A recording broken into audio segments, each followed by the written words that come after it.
is now available on tablets and smartphones. Yes, I think 9 p.m. East Coast time it goes live, the embargo. And yeah, it's been a long road getting here, but people are finally going to kind of see some of the stuff we've been working on very quietly with some of our game publishing partners and tablet partners. Now, is that available on iOS and Android?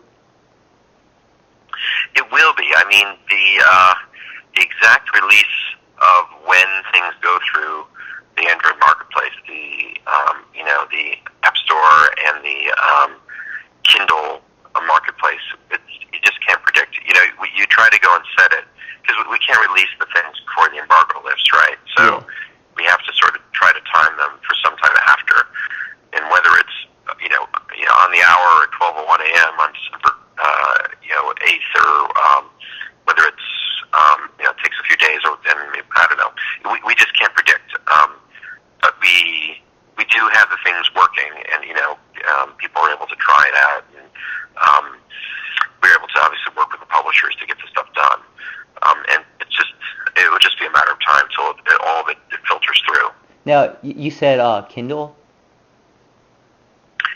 Yes. So with the Kindle is an Android tablet, but you have to go through a certification process through Amazon. So it's different than the normal.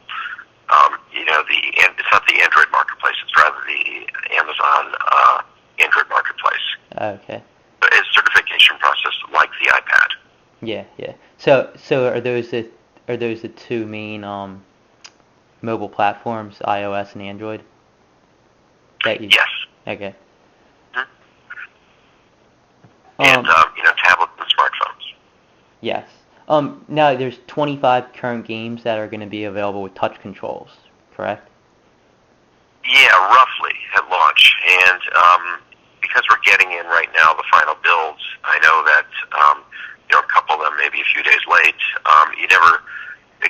You have to go through the final certification process with us. Yeah. So we have to make sure that they're stable and they don't crash and so on. And so we're hoping that people will bear with us a little bit. We're releasing on a potential market of 500 million devices, and we don't want people to have a bad experience. And so that's roughly the number we think is going to arrive. But like for example, like with Lego Harry Potter years 1 through 4, that's made it through certification. Okay, Lego Harry Potter's 5 through 7, it's the same technology for the interface, so we know it's going to work. But it's a long game to play through, right? And so it just hasn't quite. We're trying to get it through cert. It may not. It may be a few days later, and hopefully nobody will be too upset. So are you guys gonna continue to work on implementing the touch controls in other games that are in the current library? Or are you gonna focus mainly on newer games that come to the platform? Both. So there are really 3 types of games that you'll be able to play on tablets and phones with OnLive. So the first type is what we call native touch games. So these are games like L.A. Noire, Defense Grid, Kingdom of Tieflings, where the developer decided, hey, I really want to make a custom interface, and it's a redesign of their game. If you play L.A. Noire, it's really amazing, actually. They've gone and not at all maps. You think, oh, they're just mapping the game controllers. No, not at all. Rather, the controllers change depending where you are in the game and what the context is. And, if there's like evidence on the ground, you can actually reach in and like turn over a gun to see the serial number, that kind of thing. So, it's a very immersive experience, and they've done just an absolute beautiful job. Your Defense Grid Gold, they did a completely different thing. So now you have an indie. And, in that game, there's a lot of zooming in and zooming out. So they did swipes and pinch and zoom, and it's incredible. Here's a game.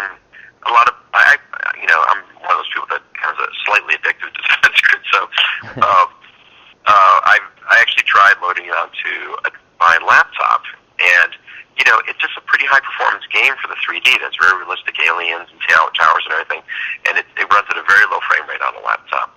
So it's actually an excellent candidate for OnLive with touch, because it really, in my view, you'll have to ask Hidden Path, but opinion, I think the best experience is with touch on that game. And of course, it's the only way to deliver it because there is no touch device that really has the horsepower for it. So that's the first class, native touch games. Okay. So the second class of games we call VPAD games or virtual gamepad games. So VPAD games are games that the publishers, may or may not have been at all involved with, but we're just taking, a gamepad or perhaps an emulated mouse, but usually a gamepad, and we're mapping the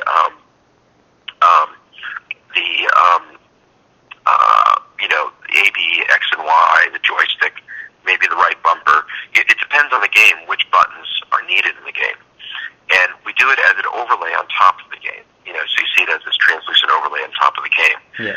So, for example, you can play the Lego games play very well that way. Split Seconds,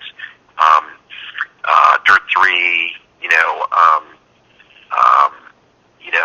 Virtua Tennis, my all-time favorite demo game, and so on. And in that case, it's a matter of just coming up with a nice interface and doing a lot of game testing with people to see what seems to work well. But even those, of course, require testing. We have to go through the whole game to make sure that you have all the buttons you need throughout, and the button placement are not on top of something that you don't want to be obscured, that kind of thing. Yeah.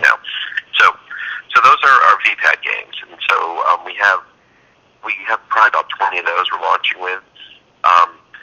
Then the next one are just standard OnLive games that use a controller, and for that, using the new universal OnLive controller, off you go. You can play anything. You can play anything. Homefront, Unreal Tournament. You can play LA with a controller if you'd like. So if you turn on the controller with a tablet, then the games will switch from whatever their touch mode is into the gamepad mode. So it'll automatically switch over just as soon as you turn the controller on? Yes, in most cases. Now, one of the things that we've done with some games, it's so handy to be able to reach in and use touch that you can leave the overlay up if you want to while you're playing, and then kind of switch back and forth. You're in a certain part of the game where it's easier to go and touch things, and then you go back to the controller because you really want more of a joystick control.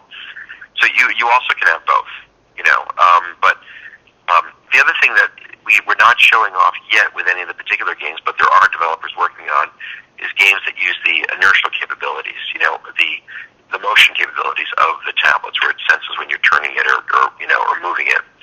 So we do pass back those events in the SDK to publishers, and they can make use of it. It's just, it didn't make sense for the particular games that are coming out initially. Okay. So what do you think, like, percentage-wise of the new games that you get to OnLive, how many of them will be incorporated with the touch controls? It's going to be an evolving thing. It depends where they are in their design cycle, because I'm not going to say it's a no-brainer, but there's not much reason for a publisher not to add touch controls. It's a very large market that they're just adding. They're reaching a new audience.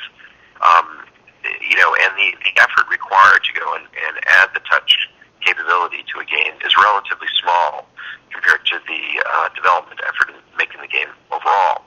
That said, there's just some games that are not really amenable to touch. I mean, maybe people get more clever with something like a first-person shooter, but a lot of those you really want a very tactile connection between your finger and the buttons because you're moving around so fast. In fact, I think Logitech makes a little thing that you can clip onto your tablet that holds, your finger in place, when you're using a joystick. Yeah. So, it's not, already it's been, an issue about how do you know where the position of your finger is. But for other than the games that are sort of at the real extreme of performance, I think that, it's nice to have touch just in case, I don't know, you're stuck in the airport and your plane's late and you don't have a controller with you, it's nice to at least be able to play the game. Perhaps not optimally, but at least you can play it. Absolutely. Right? Now in the US, the wireless controller should be available, I guess, tomorrow via the OnLive's online store. trying to get them up in the store, so it's not going to be available probably the very first day. It's just about shipping and customs and everything else that we're doing with these things. And the other thing, we had a very large number we had to send out to when the developers, of course, got, as they saw the day was approaching, and we were showing them they're seeing other games on the test server to try out. Yeah. So we had to send out a lot of controllers to developers. We just sent out a bunch to the press. Did you get one yet, or an iPad? No, I haven't received one. Okay. Well, you should see if they can send one down for you to try. Okay. So we're going to get. But anyways, they exist. Obviously, you'll see YouTube videos of them and so on of people looking at them. But exactly when we're going to have enough to be able to put them up on the website and not have a ton of them back ordered, we'll have to go and see when they actually arrive. Okay. So we're sitting on pins and needles too. And then the UK should get them a little bit after the US, or? They will. Again, I feel like they're always a few days later, but they will get them. They're all certified for CE. They have a different wireless certification that's in the UK, and they're all qualified, so they work just fine there.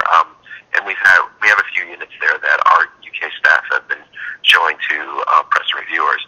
The other thing you should note is a lot of the work for LA Noire was done in Leeds, in the studio, Rockstar Studio in England, and as well as New York, and I guess in Sydney. I don't know the details, but so we actually, one of the early servers we had that was supporting the new touch stuff was operating out of England.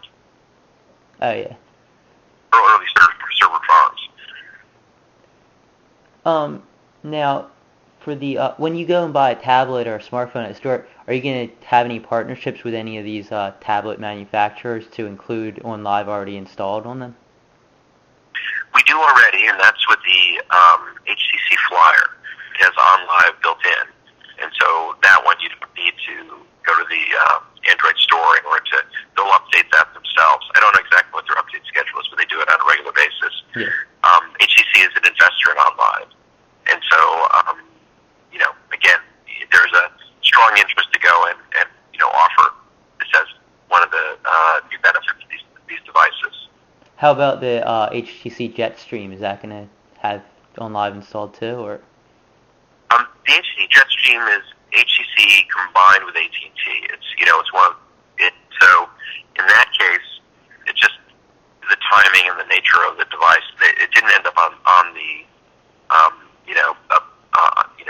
built into it. Yeah. On the other hand, it's free in the OnLive the Android marketplace. So it's not too much effort for someone to get access to it on the Jetstream. Yeah. And OnLive works just fine on the Jetstream. In fact, it works beautiful if you're in a region that has gotten AT&T LTE running. Yeah, it seems like a lot of areas are starting to get the 4G LTE. So it seems like a lot of areas throughout the U.S. are starting to get the 4G LTE. So it seems like now is the perfect time for this. Well, that was part of the thing that led to the timing of the release. There's a lot of factors that all kind of converged. So, LTE is the first cellular standard that was designed for cloud gaming. When AT&T invested a couple of years ago, the very first thing that they did is they said, hey, look, we're rolling out this new high-performance wireless standard, and our wireless guys met with their wireless guys, and we made sure that there was a mode in LTE that was very low latency, specifically for cloud gaming. Yeah. And has other characteristics but are very suitable for it. So since LTE is a standard, of course, whoever deploys LTE has the ability to do that low latency stuff. And if you use OnLive on LTE tablets, it's really incredible. It's unlike because you can run OnLive over 3G as well, or over some of the older 4G standards, but it's the latency could be as high as 150 milliseconds on 3G. So yeah. It depends on the game, but some games you probably wouldn't want to play on 3G. And of course, you don't have the throughput. But on LTE, it's incredible. You can drive on a highway and, kids in the back seat playing a game on OnLive, and it's just fine. That's pretty incredible. Now with smartphones, how capable are they of running on live via 3G networks? They're better paired with, they're better, you know, aligned with 3G for a couple of reasons. For one thing, just they use less bandwidth. We'll be running at about a half megabit a second for a phone, and that is something which is a lot more sustainable on 3G than say 1 megabit, or you could run up to say 2 if you really want a sharp image on a larger tablet. And so, um, for that reason, you just likely have better experience on a phone. The second thing is, the kind of games you're going to play on a very small screen probably are not the most performance demanding. I mean, it's going to be tricky to do a very complex first-person shooter on a little screen like that, Yeah. But a game like Defense Grid Gold is amazing on a smartphone. It really is perfect because of the pinch and zoom capability, right? So even on a very small screen, you can zoom in on things. And, that's not a game where you have the most critical latency requirements to enjoy the game. Yeah, that makes sense.